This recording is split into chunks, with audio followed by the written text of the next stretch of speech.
The morning I saw Claire Whitman topless on the beach, I learned something about accidents. Some of them aren't accidents at all. They're just life deciding you've been careful long enough. My name is Daniel Cole. I'm 36. And 8 months before that morning, my marriage had ended the way most quiet marriages end. Not with shouting, not with someone else's name on a phone screen, just two people who woke up one day and realized they'd been living like roommates who occasionally shared a bed. No affair, no villain. Just a slow erosion neither of us had the courage to name until it was too late to stop it. After the divorce, I did what men my age do when they don't know what else to do. I left. I found a small rental town on the coast, the kind of place with one grocery store, a hardware shop that doubled as a post office, and a beach that emptied out completely by 9 in the morning. I told myself I needed quiet. What I actually needed was distance from every room in my old house that still smelled like a life I didn't live anymore. The rental sat on a bluff, wooden fence, salt air, ocean, close enough to hear at night. And next door was a house that looked like it had secrets. Shutters always closed, curtains drawn even in daylight. A woman who waved once briefly and then disappeared behind her door like she'd already regretted it. That was Claire. Claire Whitman, 41, my neighbor, and by every account in town, a woman nobody really knew. The mail carrier called her private. The guy at the hardware store called her careful. Careful was the word people used when they meant something else, something they weren't quite comfortable saying out loud. I didn't think much about her, not really, not at first. I had my own silence to deal with. Then came the cove. Nobody had told me about the cove, a narrow strip of sand tucked behind a rock formation, hidden from the main beach, accessible only if you knew the trail through the brush behind the bluff. I found it by accident on my third morning in town, chasing quiet the way drowning men chase air. I walked down thinking I'd have it to myself. I was wrong. Claire was already there. Standing at the edge of the water back to me, sunlight catching on skin, top discarded on a towel a few feet away like she owned that stretch of sand and every secret it kept. I didn't see her face first.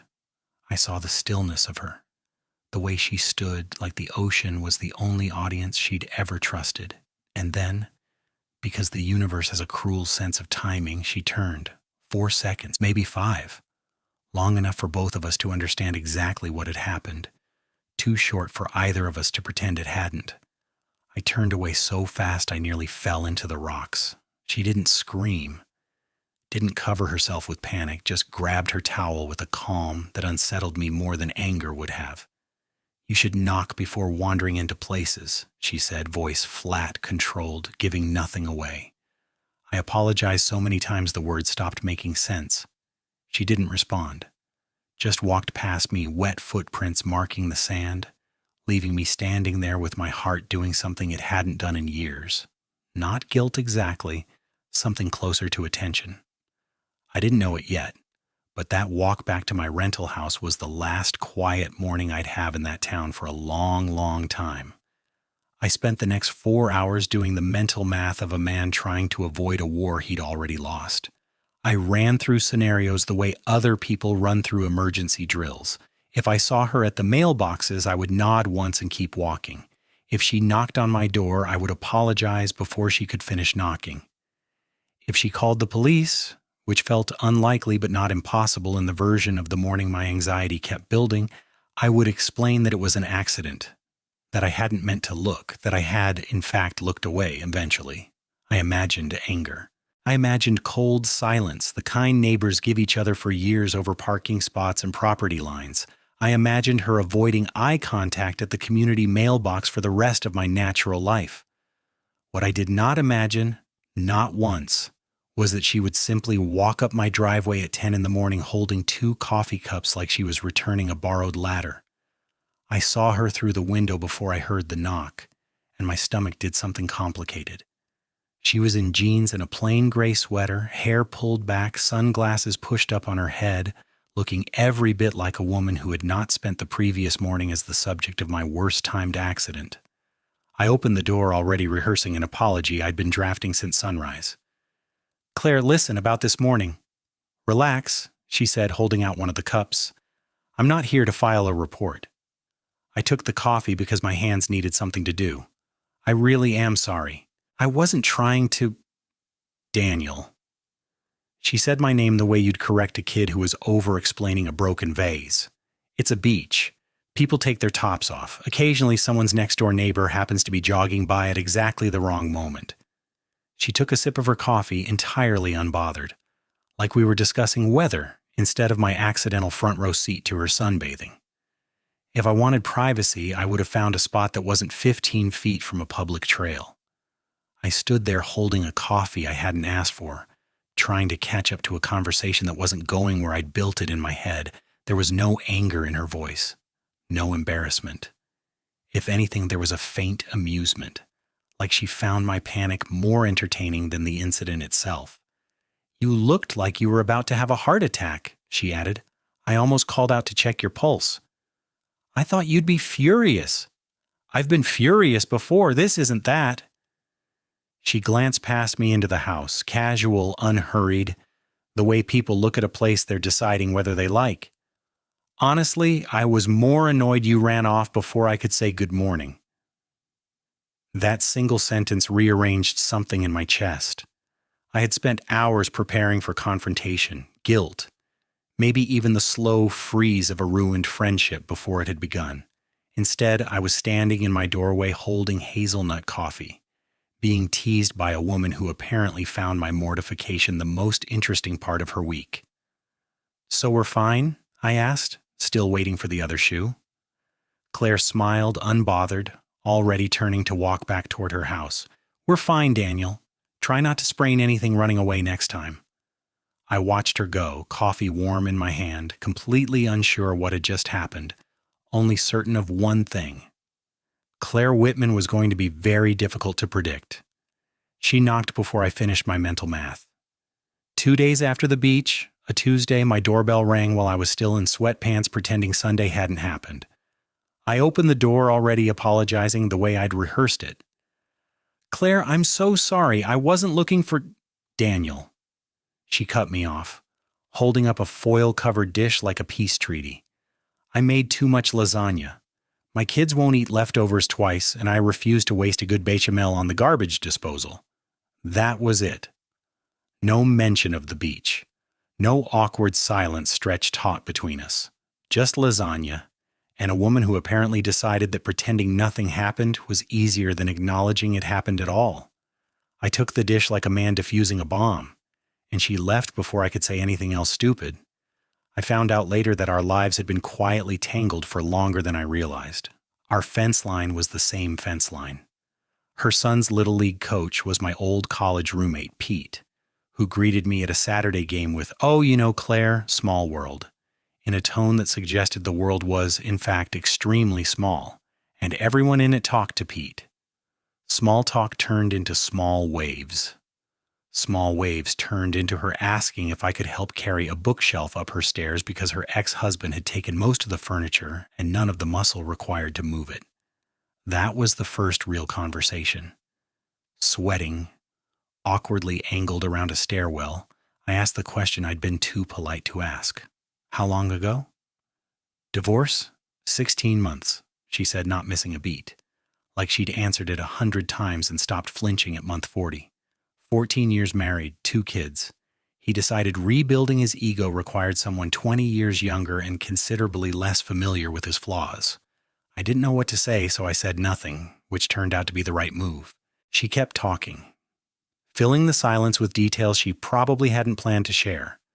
The house she'd had to sell, the job she'd had to restart from scratch, the 2 kids who asked why Dad's new apartment didn't have a yard. She talked like someone unpacking boxes she'd been avoiding for a year, and I realized I was the box she'd finally decided to open. Then the storm hit. Thursday night. The power went out across the whole block. Either the kind of outage that turns grown adults into candle-hoarding cavemen. I heard a knock at 8:15. Claire stood on my porch in the dark, holding 2 flashlights and looking mildly murderous. "My son is convinced the storm is going to eat the house," she said. "Do you have candles? Preferably ones that don't smell like a spa experience I can't afford." We spent 2 hours at my kitchen table, flashlights propped like campfire lanterns, her kids asleep on my couch under a blanket that used to be my ex-wife's. Claire talked about her ex without bitterness, more like she was recounting a weather pattern that had passed. I talked for the first time in months about my own divorce without performing indifference. By the time the power flickered back on, something had shifted. Not romance, not yet. Something smaller, more cautious. Recognition, maybe. Two people circling the same wreckage, checking if the other one was safe to stand near. Offering. This is banana bread. I make it when I'm nervous, and I've made 4 loaves this week, so you can imagine how my week has gone. I let her in. That was the first mistake, if you want to call it that. The second was pouring coffee and sitting across from her at my kitchen table like we were 2 adults who hadn't spent the last 2 days orbiting each other in careful, deliberate silence. We didn't talk about the beach. We talked about her daughter's soccer schedule, about the raccoon that kept destroying my trash cans, about nothing, which somehow felt like everything. When she left an hour later, I stood in my doorway longer than necessary, watching her walk back across the street, and I understood that whatever this was, it had already stopped being an accident. The neighborhood noticed before we did. That's how these things work. Mrs. Alvarez 2 houses down mentioned to my mail carrier that she'd seen Claire's car in my driveway awfully late on a Wednesday, and by Friday the story had traveled far enough that it came back to me secondhand, dressed up in details that weren't true. I hadn't kissed her. I hadn't done anything except drink coffee and laugh at a joke about raccoons. But gossip doesn't need accuracy, it needs momentum, and ours had plenty. Claire took it harder than I expected. She'd spent 3 years rebuilding a version of herself that didn't need anyone's permission to be happy, and now she was being discussed like a cautionary tale at book club. "They talk about me like I'm still married," she said one evening, sitting on her porch steps with her arms crossed against a wind that wasn't cold enough to explain the way she was holding herself. Like I owe someone an explanation for existing. I didn't have an answer for that. I was still learning the difference between comforting her and crowding her. Then her ex-husband showed up. His name was Richard, and he arrived on a Saturday morning in a car too clean for a man who supposedly lived 3 states away. Claire told me later that he said he was in town for work, that he just wanted to check in, that he'd heard she was seeing someone. She hadn't told him that. Someone else had, which meant the gossip had traveled further than I thought, straight into a life that had nothing to do with me. I watched from my window like a coward, telling myself it wasn't my business, while Richard stood in her driveway with his hands in his pockets, talking in that easy, unhurried way men talk when they think they still have leverage. Claire's arms were crossed the entire conversation. When he finally left, she didn't come knock on my door. She didn't call. She just went inside and closed the blinds, and I understood, with a kind of dull ache, that some wounds don't need reopening because they never fully closed.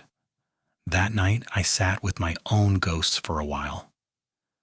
My ex-wife hadn't left because of some dramatic betrayal, but I still carried the quiet failure of it everywhere, like a stone in my shoe I'd stopped noticing until I walked too far. Watching Richard remind Claire of everything she'd survived made me wonder if I was capable of being anything other than another disappointment waiting to happen. I wasn't afraid of loving her. I was afraid of becoming someone she'd need to recover from. The porch light across the street stayed off for 2 days. I told myself that meant nothing. I didn't believe it for a second. We sat like that a lot after the banana bread. Coffee turned into dinner once. Dinner turned into her showing up with 2 folding chairs and a bag of firewood, saying the beach at night was criminally underused. I told her that wasn't a real complaint. She told me most of the best ideas start as complaints. So we built a fire on the sand 100 yards from where all of this had started, and for a while neither of us mentioned that. The flames did most of the talking. Claire sat with her knees pulled up, arms wrapped around them, staring at the water like it owed her an answer. I asked about her marriage, carefully, the way you ask about a wound that's mostly healed but still shiny at the edges. She told me about Mark, her ex, in pieces, how he used to call her intense like it was an insult.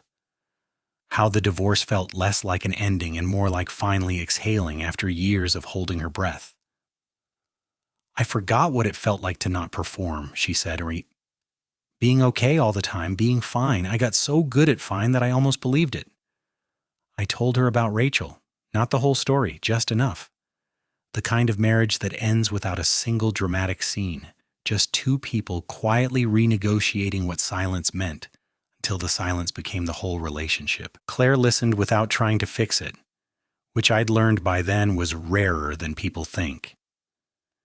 You don't talk like a man who's over it, she said. I talk like a man who's tired of pretending he is. She laughed, but it wasn't a deflection. It was recognition. The fire popped between us, throwing orange light across her face, and for a second neither of us looked away. I felt that familiar gravity again, the same pull from the beach that morning, except now it had a voice and a name and 8 weeks of context behind it. Daniel, she said, quieter now. Can I say something honest? Please.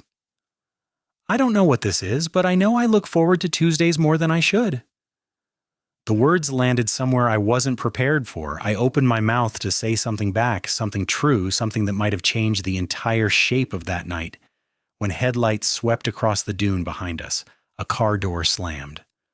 Footsteps in the sand, uneven, deliberate. Claire's face changed before I even turned around, some old instinct kicking in. Mark, she said, barely above a breath. He came down the slope like he still had a claim to it, hands in his pockets, jaw set in that particular way exes have when they've rehearsed calm and landed somewhere closer to threat. Didn't know you had company, he said, looking at me the way men look at furniture they're deciding whether to move. You didn't call, moi? Claire said, standing. I was in the area. It's 11 at night. He didn't answer that. He just looked at me again, longer this time, like he was recalculating something. I stood too, not to posture, just because sitting felt suddenly wrong. I should get going, I said, because it seemed like the right exit line, even if every part of me wanted to stay and hear the rest of that sentence Claire never finished. She didn't argue, just nodded, eyes apologizing for something that wasn't her fault. I walked back up the dune alone, the fire shrinking behind me, her voice still echoing in my head. I look forward to Tuesdays more than I should. And for the first time since the divorce, I understood that wanting something back was far more dangerous than losing it in the first place.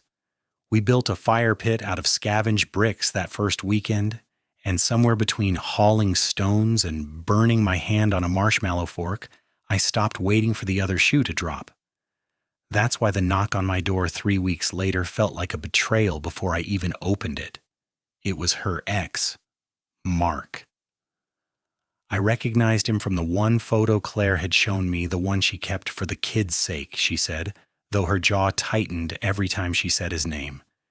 He stood on my porch in a jacket too expensive for a Tuesday afternoon, smiling like a man who'd rehearsed his lines in the car. You must be the neighbor, he said, like the word itself was an insult. Claire's told me so much about you, all good things, I'm sure. He laughed at his own joke. I didn't. He wasn't there for me, though. He was there for her, standing 3 feet behind him with her arms crossed and her face doing that thing it did when she was holding something in. He'd shown up unannounced, telling her he'd changed, that he wanted to do right by the kids, that maybe they should try again for their sake. I watched her listen to every word of it with a patience that scared me, because I couldn't tell if it was strength or old habit. When he finally left, after Claire told him calmly that trying again wasn't a decision he got to make alone, she stood on my porch for a long moment before she spoke. I used to think keeping things safe meant keeping things quiet, she said, not making waves, not asking for what I actually wanted, because wanting things got complicated, and complicated wasn't good for the kids. I didn't say anything. I just waited, because she looked like a woman working up to something. But watching him stand there, offering me the exact same life I already left, she said, made me realize I don't want safe anymore. I want honest. And this? She gestured between us, awkward and unfinished. This has been more honest than anything I had with him in the last 5 years of that marriage. I told her I felt the same way, that somewhere between banana bread and firewood, I'd stopped bracing for the moment this would end and started dreading it instead. "So what do we do?" she asked, and for once she wasn't performing composure. She looked like someone who genuinely didn't know the answer and needed to hear it out loud to believe it. "We stop pretending this is casual," I said. "We stop calling it the neighbor thing. We tell the kids the truth slowly on our terms, and we stop treating every good thing like it's a countdown to disaster." She laughed, but it wasn't nervous. It was relief. "That's terrifying." "Yeah," I said, "it is." "Good," she said. "I was worried you were going to make it sound easy." Neither of us moved for a second, like we both knew this was the line, the one where you either step forward or you don't. Then she reached over, took my hand like it was the most natural thing in the world, and said, "Okay, let's be terrified together then." I didn't know what the next months would look like. Introducing her kids to the idea of me, untangling years of her ex's manipulation, learning how to build something steady out of two people who'd both been burned before, but standing there on my porch, watching her decide in real time to choose something real instead of something safe, I understood exactly what I wanted too. Her. All of it. No more rehearsed apologies. Him before he even said his name, from a photo Claire had shown me once, laughing, saying, "That's the guy who taught me what I didn't want." He wasn't there for trouble. He was there because he'd heard she was happy and, in his words, wanted to see the guy who fixed what I broke. I told him I didn't fix anything, I just didn't run. He nodded like that was the whole answer, shook my hand, and left. Claire cried a little that night, not from sadness, just relief. The kind that comes when an old chapter finally closes its own door instead of you having to slam it shut. Months later, I think about that beach morning more than I probably should. The panic, the apology, the sheer, humiliating accident of it all. If you'd told me that tripping over my own embarrassment would lead to Sunday dinners, a fire pit built from scavenged bricks, and a woman who bakes banana bread when she's nervous, I would have laughed you off my porch. But that's the thing nobody tells you about second chances. They rarely arrive dressed as opportunity. Most of the time, they show up looking like mistakes. Like the wrong moment, the wrong glance, the wrong everything, and then somehow they become the exact right thing you needed. Claire says the accident wasn't really an accident, that some part of the universe just got tired of watching two lonely, overly cautious adults live parallel lives without ever colliding. I don't know if I believe in that kind of design, but I believe in what came after it. I believe in showing up, even when you're sure you've ruined something. I believe in staying at the table after the coffee gets cold, in building fire pits out of nothing, in letting someone see you at your most unguarded and discovering they don't run either. We still laugh about it, the two of us, usually late at night when the fire's dying down and the beach is quiet enough to hear the waves arguing with the shore. She'll poke me and say, "You really thought I was mad?" And I'll say, "You had every right to be." And she'll shake her head and remind me that sometimes the most awkward beginnings make the strongest foundations because you've already seen each other at your worst and decided to stay anyway. So if there's one thing I've learned from all this, it's that vulnerability isn't the danger we think it is. It's the doorway. The embarrassing moments, the ones you'd give anything to erase, are sometimes just life clearing its throat, trying to get your attention before something real slips by unnoticed. I still don't know what I would have done if I'd just apologized that morning and walked away. Maybe nothing, maybe everything. But I'm glad I didn't have to find out. Now I want to hear from you. Have you ever had one of those accidental encounters that turned into something you never expected, a meeting that started in embarrassment and somehow became the start of something real? Tell me about it in the comments. I read everyone, and honestly, some of your stories are wilder than mine. If this one kept you hooked, make sure you're subscribed, because the next story might just be the one that surprises you most. Until then, take care of each other, and don't be afraid of the awkward moments. Sometimes they're the ones worth staying for.